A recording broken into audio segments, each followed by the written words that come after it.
Aujourd'hui, Christophe, je voudrais aborder un fléau qui touche notre société, celui du communautarisme.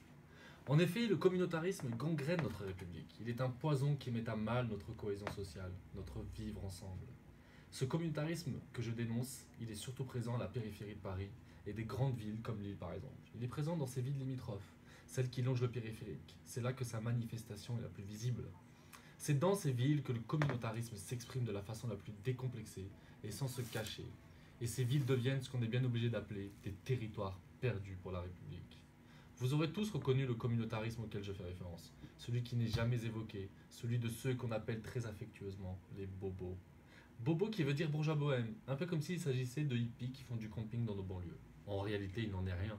Il s'agit de classes moyennes supérieures blanches, souvent venues de Paris, qui ont massivement débarqué dans nos banlieues à la recherche de vieilles bâtisses ou d'anciens ateliers ouvriers pour les transformer en loft. Ils ne vivent qu'entre eux, dans leur quartier pavillonnaire.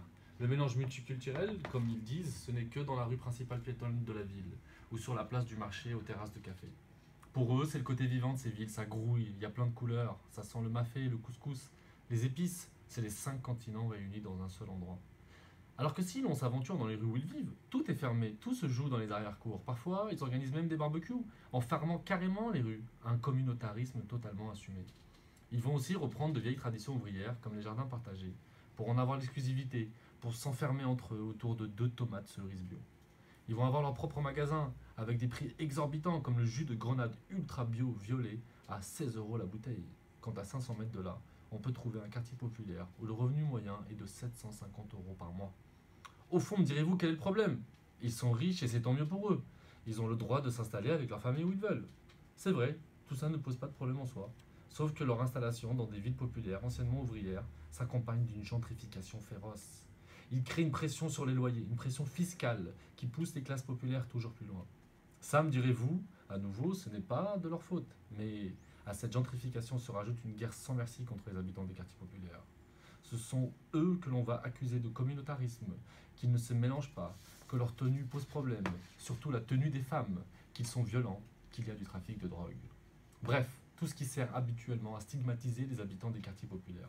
Sauf que ce n'est pas TF1 qui le dit, mais le voisin qui habite dans un loft de 200 mètres carrés et qui le dit sur son blog écolo est de gauche. J'ai déjà assisté à des réunions publiques où j'ai vu des bobos s'inquiéter de la fermeture d'une boucherie en insistant sur le fait qu'elle doit être maintenue une boucherie traditionnelle. Une boucherie halal est-elle traditionnelle? Sinon pourquoi le préciser? J'ai déjà assisté à des réunions publiques où des habitants des quartiers se plaignaient de leurs conditions de vie indignes et entendent juste après un bobo enchaîné sans transition que c'est un scandale qu'il n'y ait pas de parking à vélo. J'ai déjà assisté à des mobilisations de bobos pour récupérer un local municipal tenu par une association de quartier qui proposait des activités aux enfants habitant les quartiers populaires, les accusés d'intégrisme et de communautarisme pour parvenir à les expulser et récupérer ce local pour eux. Il est impératif pour nous de parvenir à nous organiser, car c'est dans ce domaine qu'ils prennent l'ascendant. Ils ne sont pas très nombreux, mais compensent cette infériorité numérique par leur organisation et leur réseau. À nous de défendre nos intérêts, notre communauté d'opprimés, car leur force est d'avoir conscience d'avoir des intérêts communs. Ils ont conscience de leur classe et de leur race sociale. Ils font preuve d'une solidarité sans faille. Si nous ne voulons pas nous retrouver, nous et nos familles, dans des banlieues toujours lointaines, il faut exister. Et comme le disait le sociologue Abdelmalek Sayad, exister, c'est exister politiquement.